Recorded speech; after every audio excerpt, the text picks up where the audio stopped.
కావాలనే మీ కలను నెరవేర్చుకోండి. సంప్రదించండి హెగ్డే ఫెర్టిలిటీ, హైదరాబాద్, తెలంగాణ.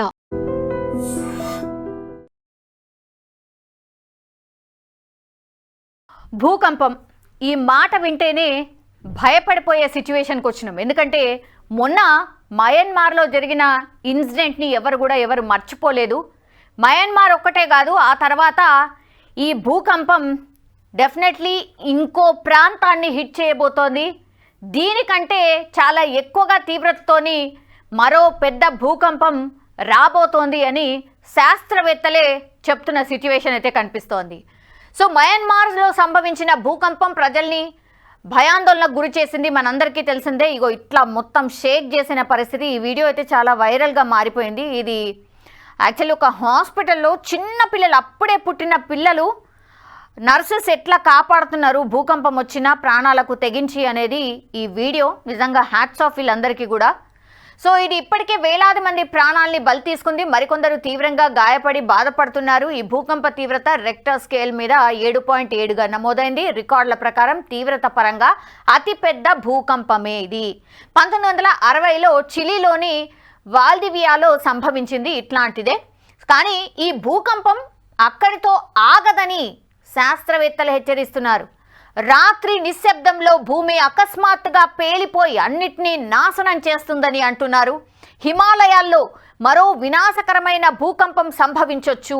ఇది ఉత్తర భారతదేశంలోని పెద్ద ప్రాంతాలను ప్రభావితం చేస్తుంది అని ఒక ఎక్స్పెక్టేషన్ అయితే చేస్తున్నారు శాస్త్రవేత్తలు. ఇప్పుడు ఇదే భయాన్ని కలిగిస్తోంది. మయన్మార్లో ఒక శక్తివంతమైన భూకంపం సంభవించింది కాబట్టి దాని ప్రభావాలు భూకంప కేంద్రానికి దగ్గరగా ఉన్న మండలిలో మాత్రమే కాకుండా భారతదేశం, థాయిలాండ్ వంటి పొరుగు దేశాల్లో కూడా కనిపించాయి. ఎస్, మన భారతదేశంలో కూడా కనిపించింది. ఢిల్లీ, అట్లా మధ్యప్రదేశ్ కొన్ని ప్రాంతాల్లో అక్కడక్కడ భూమి కంపించింది. ఈ భూకంపం ప్రజలకు ప్రకృతి శక్తిని, ఏదైనా అత్యవసర పరిస్థితికి సిద్ధంగా ఉండాల్సిన అవసరాన్ని గుర్తు చేసింది. ఎస్, ఇది కూడా కరెక్టే. ఎందుకంటే మనం ప్రిపేర్డ్గా ఎక్కడ ఉంటాం, భూకంపం ఎప్పుడు వస్తుందో ఎట్లా తెలుస్తుంది. కొన్ని ఫ్లోర్ల హై టవర్ బిల్డింగ్స్లో చాలామంది ప్రజలు ఉండిపోయినారు. కొన్ని కొత్త బిల్డింగ్స్ అయితే ఇట్లా నేలమట్టం అయిపోయాయి. ఇట్లా మన కళ్ళ ముందటనే ఇట్లా పూర్తిగా నేలమట్టం అయిపోయిన పరిస్థితి. చాలామంది అందులో పాపం చిక్కుకొని చనిపోయారు కూడా. సో ప్రపంచవ్యాప్తంగా భారతదేశంతో సహా అనేక దేశాలు జనవరి నుంచి భూకంపాలను చూస్తూనే ఉన్నాయి. ఢిల్లీ కావచ్చు, బీహార్ కావచ్చు, పశ్చిమ బెంగాల్, అస్సాం రాష్ట్రాల్లో భూకంప ప్రకంపనలు సంభవిస్తూనే ఉన్నాయి. ఇది కాకుండా ఆసియా, అమెరికా, ఇతర ఖండాల్లో కూడా వివిధ దేశాల్లో భూకంపాలు వచ్చాయి. ఇప్పుడు మయన్మార్తో సహా భారతదేశంలో మళ్ళీ భూకంపాలు వచ్చినాయి. అందుకే ఇప్పుడు భూకంపం గురించి చాలా చర్చలు జరుగుతున్నాయి. బాబా వెంగ అంచనాలు నిజమవుతున్నాయని కూడా చాలామంది ఆందోళన చెందుతున్నారు. ఎస్, వీళ్ళు చెప్పినటువంటిది కొన్ని నిజమయ్యాయి కాబట్టే మళ్ళీ ఒక చర్చనైతే మొదలైన పరిస్థితి.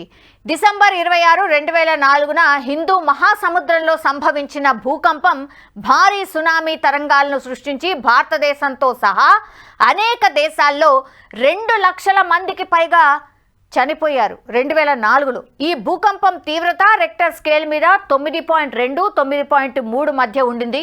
ఇది 21వ శతాబ్దంలో అత్యంత వినాశకరమైన భూకంపంగా పరిణమించబడింది ఇప్పటి వరకు.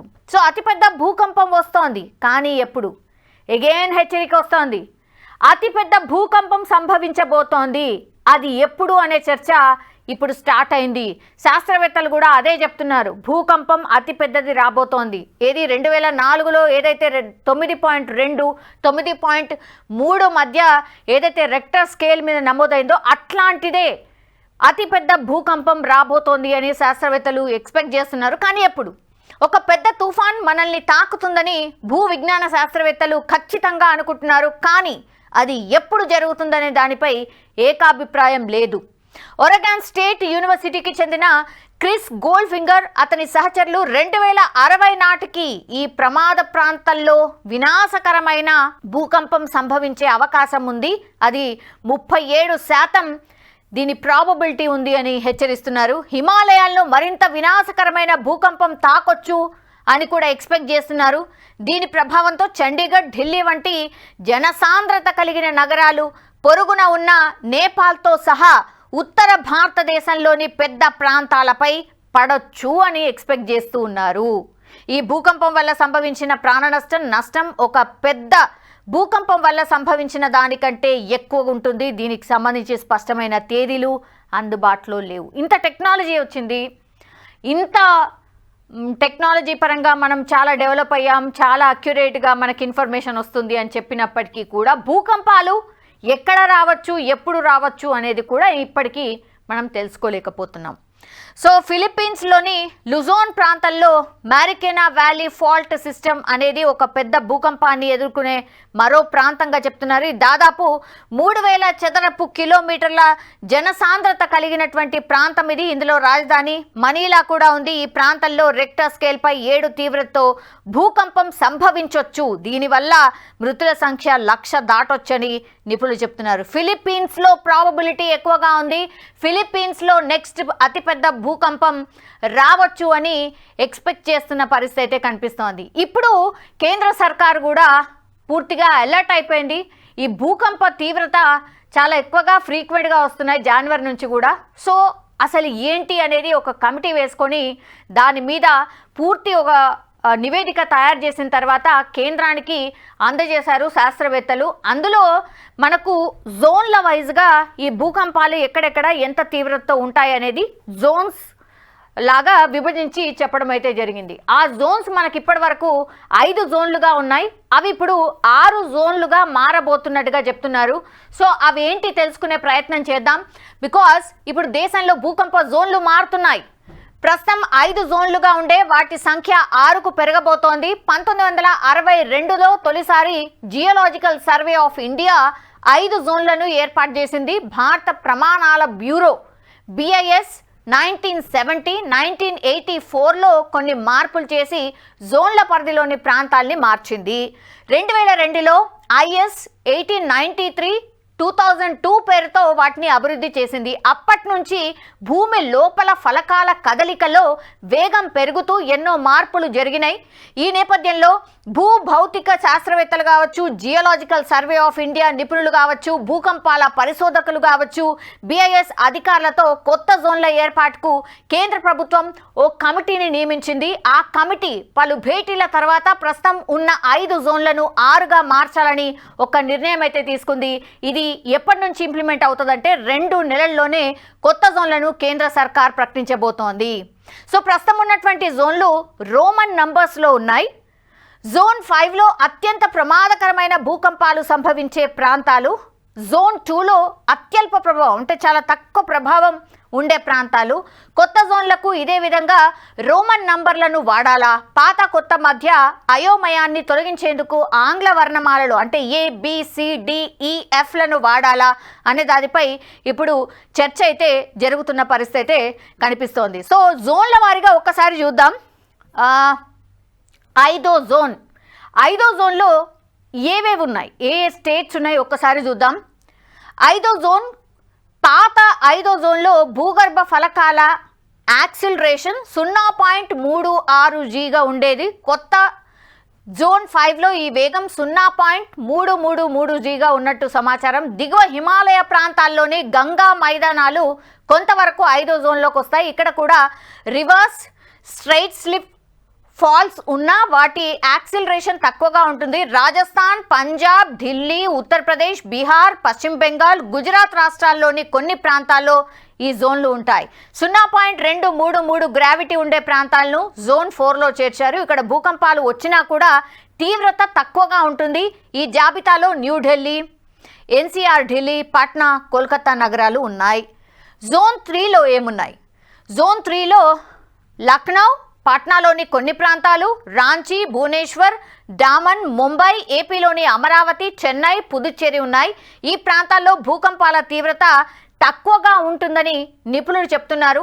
ఆంధ్రప్రదేశ్లోని కోస్తాంధ్ర ప్రాంతాలు, తెలంగాణలోని భద్రాచలం, తమిళనాడులోని థేని, కేరళలోని శబరిమల, పెరియార్ అడవులు కూడా ఈ జోన్లోనే ఉన్నాయి. అంటే కొంత తక్కువగా ఎఫెక్ట్ అయ్యే ప్రాంతాలన్నమాట ఇవన్నీ కూడా.